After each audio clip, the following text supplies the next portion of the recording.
What I'm going to read is the first bits from a memoir about my father. It's called Gone, Remembering My Father, and it's the first of two memoirs in a book of two called Between Them. Somewhere deep in my childhood, my father was coming home off the road on a Friday night. He's a traveling salesman. It is 1951 or 52. He's carrying with him lumpy white butcher paper packages full of boiled shrimp or tamales or oysters by the pint he's brought up from Louisiana. The shrimp and tamales steam up hot and damp off the slick papers when he opens them out. Lights in our small duplex on Congress Street in Jackson, Mississippi are switched on bright. My father, Parker Ford, is a large man, soft, heavy-seeming, smiling widely as if he knew a funny joke. He is excited to be home. He sniffs with pleasure. His blue eyes sparkle. My mother is standing beside him, relieved he's back. She is buoyant, happy. He spreads the packages out onto the metal kitchen tabletop for us to see before we eat. It is as festive as life can possibly be. My father is home again. My and my mother's week has anticipated this arrival. Edna, did you, son, I am in the middle of everything. Normal life between his Monday leavings and the Friday nights when he comes home. Normal life is the interstitial time. A time he doesn't need to know about and that my mother saves him from. If something bad has happened, if she and I have had a row, always possible. If I have had trouble in school, also possible. This news will be covered over, manicured for his peace of mind. I don't remember my mother ever saying, I'll have to tell your father about this, or wait till your father comes home, or your father will not like that.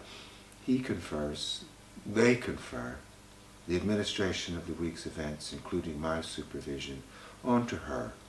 If he doesn't have to hear it when he's home, ebullient and smiling with packages, it can be assumed nothing so bad has gone on, which is true, and to that extent is fine with me.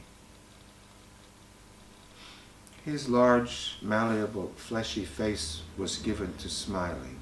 His first face was always the smiling one, the long Irish lip, the transparent blue eyes, my eyes.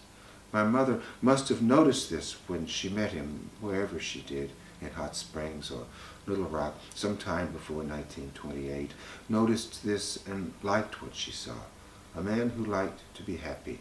She had never been exactly happy, only inexactly, with the nuns who taught her at St. Anne's in Fort Smith, where her mother had put her to keep her out of the way.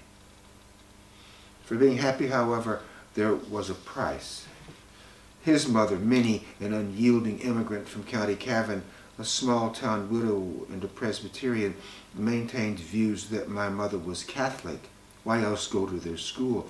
Catholic meant wide instead of diffident and narrow. Parker Carroll was her youngest of three, the baby. Her husband, my father's father, L.D. Jr., was already a suicide, a dandified farmer with a gold-headed cane in a small Arkansas town. She'd been left with all his debts and scandal. She meant to protect her precious last from the Catholics, definitely. My mother would never fully own him. If his mother had a say, and she would. My father did not project a strength even as a young man. Rather, he projected a likable, untried quality, a susceptibility to being overlooked, deceived, except by my mother. From my memory, I know he tended to stand back in groups and yet to lean forward when he spoke, as though he was expecting soon to hear something he'd need to know. There was his goodly size, the warm, hesitant smile.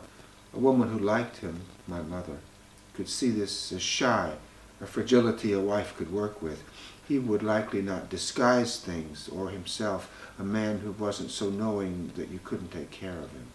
There was the terrible temper, not so much anger as eruptive and impulsive, born of frustrations with things he couldn't do or hadn't done well enough or didn't know, private dissatisfactions possibly of the sort that it made his young father take a seat on the porch step one moonlit summer night in 1916, having lost the farm to bad investments, and poison himself to death out of dismay.